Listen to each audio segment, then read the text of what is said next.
अस्सलामुअलैकुम दोस्तों। आज की कहानी की तरफ आगे बढ़ने से पहले अगर अभी तक आपने हमारे चैनल को सब्सक्राइब नहीं किया तो जल्दी से चैनल को सब्सक्राइब कर लें ताकि ऐसी ही कहानियाँ आपको वक्त पर मिलती रहें। भाई मोइन उन दिनों 9वीं जमात के तालिबे इल्म थे जब उनकी निस्बत मेरी मामूजात बहन नायला से कर दी गई। भाई मोइन ने मैट्रिक इम्तियाजी नंबरों से पास कर लिया। नायला भी मिडिल तक पहुँच गई। सबसे बड़े भाई अरशद कुवैत में मुलाजमत करते थे। तनख्वाह अच्छी थी। अबू भी एक छोटी सी दुकान चलाते थे। घर में खुशहाली थी और हम आराम से रह रहे थे। इस बार जब अरशद भाई छुट्टी पर घर आए तो उनकी शादी की बात चल निकली। नायला की बड़ी बहन आसफा का अभी कहीं रिश्ता नहीं हुआ था। मेरे वालिदैन ने सोचा कि जब छोटी को बहू बना रहे हैं तो अरशद के लिए आसफा का रिश्ता क्यों न ले लें। दोनों बहनें एक घर में आ जाएंगी तो जेठानी देवरानी बनकर सुलह से रहेंगी और हमारे बेटों को आपस में जुदा न करेंगी। बस अपनों की मोहब्बत में वो एक बार फिर मामू मुमानी के पास रिश्ता लेकर गए और बड़े भाई के लिए आसफा का हाथ मांग लिया। आसफा के वालिदैन भला क्यों इनकार करते। मोइन भाई अभी पढ़ रहे थे। अरशद भाई तो फिर कुवैत में कमा रहे थे और उन्हीं के दम से हमारे घर में दौलत की रेल पेल थी। बस मामू और मुमानी ने झटपट हाँ कह दी। यूं अरशद भाई और आसफा की शादी हो गई।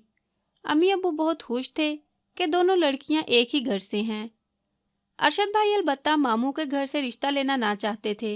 उनका ख्याल था पहले बहनों की शादियां हो जाएं तो वो बाद में घर बसाएंगे।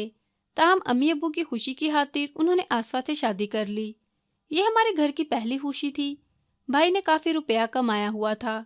शादी बड़ी धूमधाम से हुई। अपने भाई को दूल्हा बना देखकर हमारे दिलों में खुशी के चिराग जगमगा उठे थे। आसफा को प्यारी भाभी कहते हमारी जुबान न थकती थी। अरशद भाई जो पहले उनके साथ शादी से कतरा रहे थे अब हर पल उनके ही होकर रह गए। हम सब ने जाना कि उनकी छुट्टी ख़त्म होने वाली है, तभी अपनी नई नवेली दुल्हन के साथ ज़्यादा से ज़्यादा वक्त गुजारना चाहते हैं। छुट्टी ख़त्म हुई और अरशद भाई वापस कुवैत चले गए। इस दफ़ा वहाँ उनका दिल ना लगा। वो बार बार वापस आने की बात करते। अबू ने भी कहा कि आ जाओ, बहुत कमा लिया, अब अपने वतन में रहो, अपना घर बार बसाओ। वो तो पहले ही बीवी की मोहब्बत में बेकरार थे। फ़ौरन कुवैत छोड़कर आ गए। यहाँ आते ही उनको एक अच्छी फर्म में जॉब मिल गई। आसफा भाभी पहले तो खामोश रहती थी। हम भी यही समझते थे कि नई नई हैं तभी हिजाब करती हैं, लेकिन उनकी फितरत ही अलग थी। जब भाई कुवैत से आ गए तब उनके तेवर खुले। अब तो उनके मिजाज ही नहीं मिलते थे।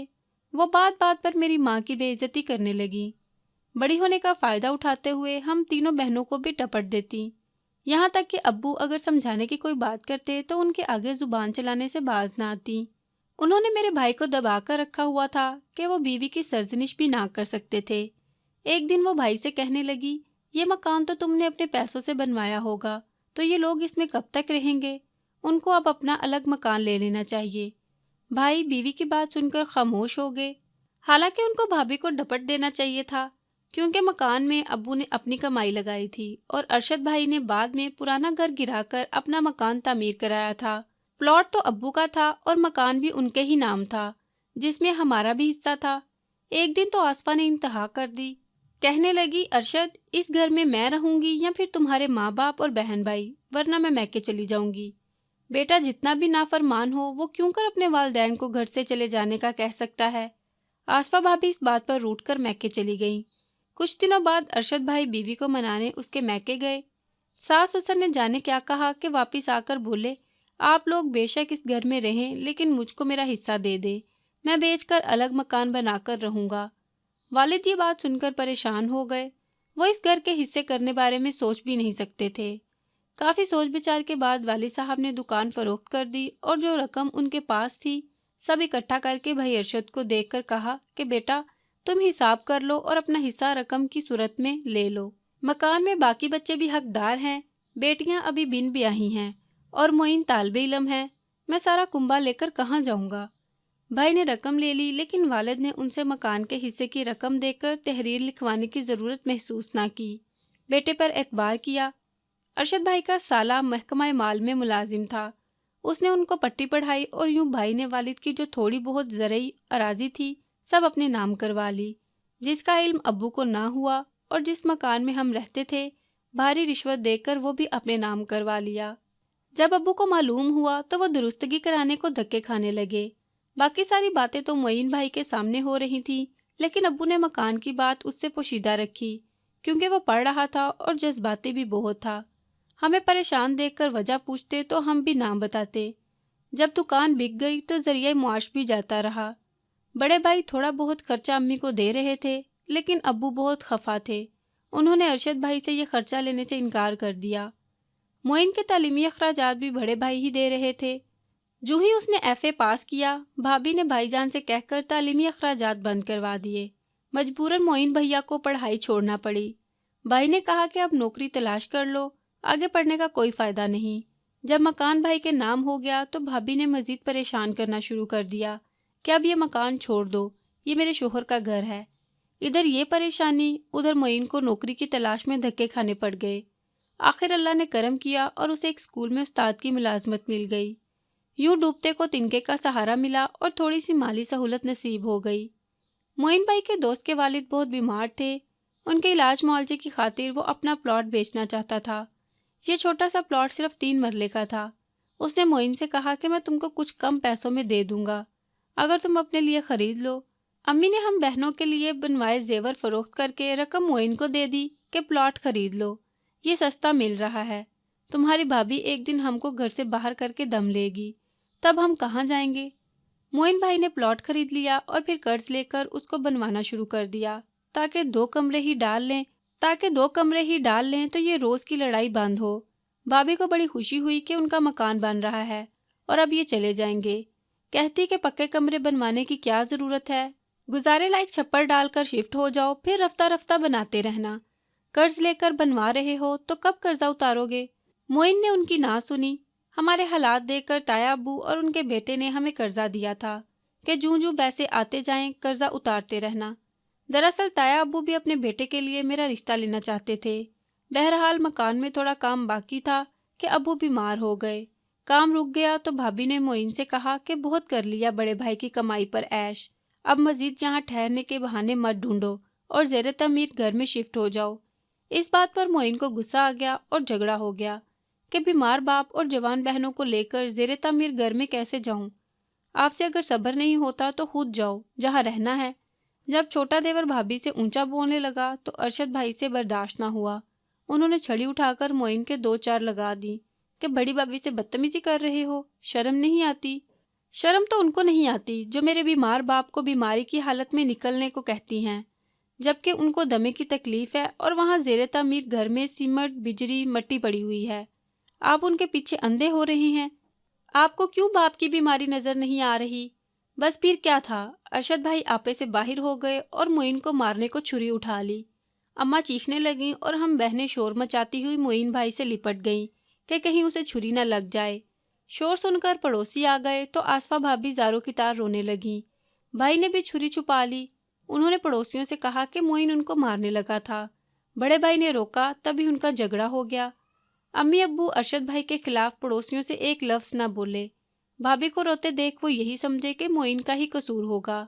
چھوٹا دیور ہو کر بڑی بھابھی پر ہاتھ اٹھاتا ہے، وہ اسی کو لان تان کر کے چلے گئے۔ والد صاحب نے بہو اور بیٹے سے کچھ نہ کہا، ہم سے کہا کہ سامان باندھو اور نئے گھر چلو۔ میں اتنا بیمار بھی نہیں کہ مر جاؤں۔ یوں ہم نے وہ گھر چھوڑ دیا جس کو ہم ہمیشہ اپنا گھر سمجھتے رہے تھے۔ کس دل سے اس گھر سے نکلے تھے یہ تو ہمارا دل ہی جانتا تھا۔ کچھ دنوں بعد امی نے معین سے کہا کہ تو جا کر بھائی اور بھابھی سے معافی مانگ لو، اس نے تم کو پڑھایا ہے اور بھابھی کی بہن سے نسبت طے ہے۔ یہ سنتے ہی معین بھائی بھڑک اٹھا۔ اس نے کہا، ایک کے ستم سہ کر دل نہیں بھرا جو اسی گھر سے دوسری لڑکی کو بہو بنا کر لانے کے خواب دیکھ رہی ہیں؟ میں ہرگز اب نائلہ سے شادی نہیں کروں گا۔ ہم کو اس حال تک پہنچانے والے آپ کے بھائی اور بھابھی ہی تو ہیں۔ اگر وہ بیٹی کو سمجھاتے تو آج ہم اس طرح برباد ہو کر اپنے گھر سے بے دخل نہ ہوتے۔ خدا کی کرنی کے ہمارے تایا کے منجلے بیٹے جو دبئی میں کام کرتے تھے وہ آ گئے۔ وہ ہمارے گھر بھی آئے۔ حالات دیکھے تو معین سے کہا کہ میرے ساتھ دبئی چلو، میں وہاں تمہارے لیے روزگار کا بندوبست کرتا ہوں، میرے پاس رہائش رکھنا۔ صفدر بھائی کی دبئی میں ایک بڑی کمپنی میں ملازمت تھی، وہ انجینئر تھے، بس وہ معین کو دبئی لے گئے اور اچھی تنخواہ پر ملازمت کروا دی۔ 5 سال معین نے وہاں رہ کر کافی رقم کمائی۔ میری بڑی بہن کی شادی کی، مکان مکمل کیا، اوپر کی منزل پر بھی 2 کمرے بنوا دیے۔ میری بھی شادی کی تیاریاں شروع تھیں۔ जब इस बार मोइन घर आया तो सबसे पहले जो रिश्तेदार मिलने आए वो भाभी आसफा के माँ बाप यानी हमारे मामू और मुमानी थे। साफ जाहिर था कि वो अब नाइला का रिश्ता देना चाहते थे कि वो उनके लिए कमाऊ था और अब वो इसको नज़र में रखे हुए थे। फिर से नया ताल्लुक जोड़ना चाहते थे। उन्होंने अम्मी को दोबारा शीशे में उतार लिया और नाइला के रिश्ते के लिए मजबूर करना शुरू कर दिया कि मंगनी तो बचपन में कर ली थी, अब ब्याह कर ले भी जाइए। अम्मी मोइन पर जोर डालने लगी। मोइन भाई अम्मी से बहसो मुबासा करने के बजाय मामू के घर चला गया और उनसे खुद इनकार करके आ गया। 2-4 बातें भी सुना दी ताकि ये हमारा पीछा छोड़ दें। बड़े भाई और आसफा भी उसके बाद मोइन को मनाने आए, मगर उन्होंने उनसे भी यही कहा कि मामू की एक बेटी ने कौन सा सुख दिया है जो अब दूसरी को ब्याह कर ले आए। उन्होंने उन दोनों को टकाकर जवाब दे दिया। वो अपना मुंह लेकर चले गए। ताया अब्बू मेरी शादी की तारीख लेने आए और उसी दिन उन्होंने वालिद से मोइन के लिए अपनी बेटी सबिहा का रिश्ता भी ऑफर कर दिया। वो अब्बू के बड़े भाई ही नहीं, दुख सुख के साथी थे। बुरे दिनों में एक उन्हीं ने तो साथ दिया था। सबिहा भी नेक फितरत थी। अम्मी कुछ खफा थीं, मगर हम सब ने उस रिश्ता पर दिल से खुशी का इजहार किया।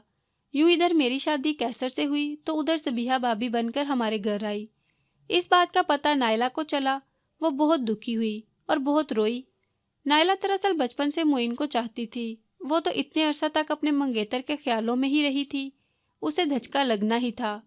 वो भी अच्छी लड़की थी, हमसे प्यार करने वाली, लेकिन उसके मुस्तकबिल की खुशियों को उजाड़ने और उनमें आग लगाने वाली खुद उसकी बड़ी बहन ही थी।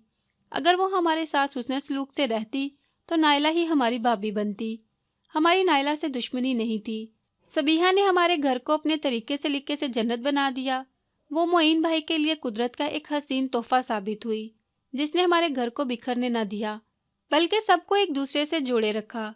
अबू अम्मी से कहते थे कि देखो बेगम, एक वो अपने थे जिन्होंने हमको खानुमा बर्बाद किया और हमारा बेटा भी हमसे छीन लिया, और एक ये हमारे अपने हैं कि जिन्होंने बुरे वक्त हमारी मदद की, मोइन का मुस्तकबिल बनाया और हमारे दुख सुख के आज भी साथी हैं। मैं ना कहता था कि अपने फिर अपने होते हैं, तभी मैं कहती हूँ, लेकिन अब्बू, सब अपने अपने नहीं होते। वाकई कुछ अपने बहुत जालिम होते हैं, जैसे हमारे भाई और भाभी। खुदारा लड़कियों, ऐसा ना किया करो किसी के साथ। अरशद भाई उसके शोहर थे तो हमारे भाई और अम्मी अब्बू के बेटे भी तो थे, और उन्हें भी चाहिए था अपनी बीवी को समझाते, लेकिन वो तो खुद ही उन्हीं के होके रह गए। बस अल्लाह हदायत दे सबको, आमीन। तो दोस्तों, कैसी लगी आपको ये कहानी? कमेंट बॉक्स में ज़रूर बताएं। और अगर आपको ये कहानी पसंद आए तो वीडियो को लाइक ज़रूर करें। मिलते हैं एक और नई वीडियो के साथ, तब तक के लिए अल्लाह हाफिज़।